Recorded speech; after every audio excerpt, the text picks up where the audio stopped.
بسم اللہ الرحمن الرحیم۔ دوستو، اپنے دائرہ اختیار میں کیسے رہا جائے؟ حقیقت میں یہ بات سمجھنے والی ہے کہ اپنا دائرہ اختیار ہے کیا۔ اب اگر ہم ایک اسٹوڈنٹ ہیں تو ہمارا دائرہ اختیار صرف اسٹڈی ہے، یعنی ہم اپنی تعلیم پہ فوکس کریں، وہی ہمارا دائرہ اختیار ہے۔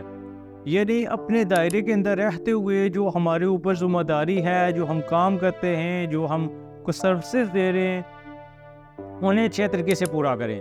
اگر ہم ایک سرکاری ملازم ہیں، جو ہمارا محکمہ ہے، جو محکمے میں ہماری ایک ڈیوٹی ہے جو ہم پہ لگائی گئی ہے، وہ ہم پوری کریں۔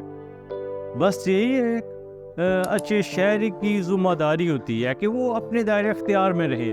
ہم جب دائرہ اختیار سے نکلتے ہیں تو دوسروں پہ تنقید کرتے ہیں، دوسروں کے کام پہ انگلی اٹھاتے ہیں۔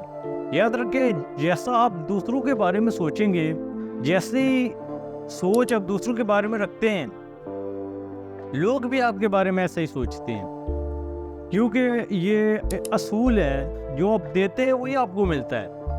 جب ہم اپنے دائرہ اختیار میں رہتے ہیں، دوسروں کو دعا دیتے ہیں، تو ہمیں بھی ویسا ہی ملتا ہے، ہمیں دوسروں کی طرف سے دعائیں ملتی ہیں۔